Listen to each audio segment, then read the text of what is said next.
Well, my major at BMCC was liberal arts, and what brought me to BMCC is really just wanting to be back home, wanting to be back in New York. I was living in New Jersey.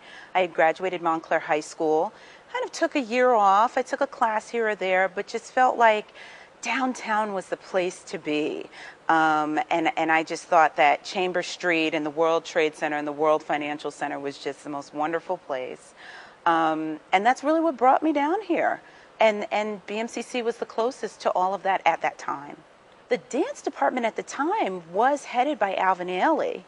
And it was sort of his latter years. So I know that Barbara Solomon definitely came in and pinched hit for him and helped run that dance department. She did a great job.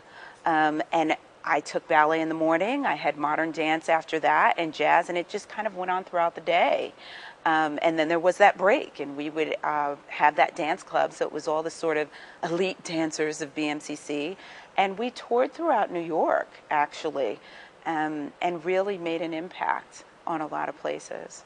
The musical history on mezzo-soprano and how it applies to opera and opera singing is when you, let's say, you sing in a choir, you're in your church choir, they have different parts. And it's alto, tenor, usually boys with higher voices, and bass are usually the guys with lower voices. The altos are women with lower voices, and the sopranos are the women with higher voices. And sometimes you can mix and match a little bit if you have some specialty folks within your choir. A mezzo-soprano is a singer who has a voice that's higher than an alto level. So basically you go up to a certain amount of notes. You go up to a certain place, you have your middle C, and let's just say an alto goes from maybe here to probably here. Well, a mezzo-soprano would go here. Means that they're an alto, but they can hit soprano notes. Not all of these soprano notes, but they can hit what they call a middle C, which is always the note that everyone looks for, and they're on edge in the audience waiting. And so that's basically it. It's just the type of singer you are, and it kind of shows your range. So there are 8 octaves in a note range, and I would be able to sing between 5 and 6 octaves. I have been amateurly going at opera at this point, and I've been doing a lot of, it's hard to say whether it would be amateur parts or professional parts, because I do get paid for it. But have I sang at the Met? No, not yet. Have I sang at Carnegie Hall? No, not quite yet. I've performed mostly in Connecticut. At this point, I really have only been doing this for approximately, I think we can go to say 4 years now. And it was just kind of a luck of the draw. It just worked for me. I fit in, and whatever they gave me, I could sing it. So at this point, I'm really trying to get my experience to catch up with the talent. My ritual before I sing, right before I hit the stage, is that the day before actually it starts, and I decide that we've done as much rehearsal as we're going to do. I can drill, until the end of the night, but it doesn't matter. If I haven't rehearsed 3 months prior, you're going to get what you're going to get. So I basically take that day off. No rehearsing, not going to play any of the music. I don't want to hear about the show. Hopefully, if I can swing it, I get a massage. And I just relax. A relaxed voice is a good voice, and it's something that's going to give something true and real, as opposed to anything that's nervous. It will tighten up the throat muscles and the vocal cords, and therefore it's going to be forced. Everything will be forced, and so you don't want it to be forced. You just want it to relax and come out, just like you're talking. So I make sure I'm very relaxed, very relaxed. I have everything ready to go, 2 days prior, basically. So then the next day, when it's showtime, I quietly get my things on. I make sure I have enough sleep. I drink lots of water, because you want to keep all of this very wet. You want everything to happen smoothly. You don't want it to be dry. And then right before I get on stage, I would say probably an hour before, I'm very quiet. I'm just quiet.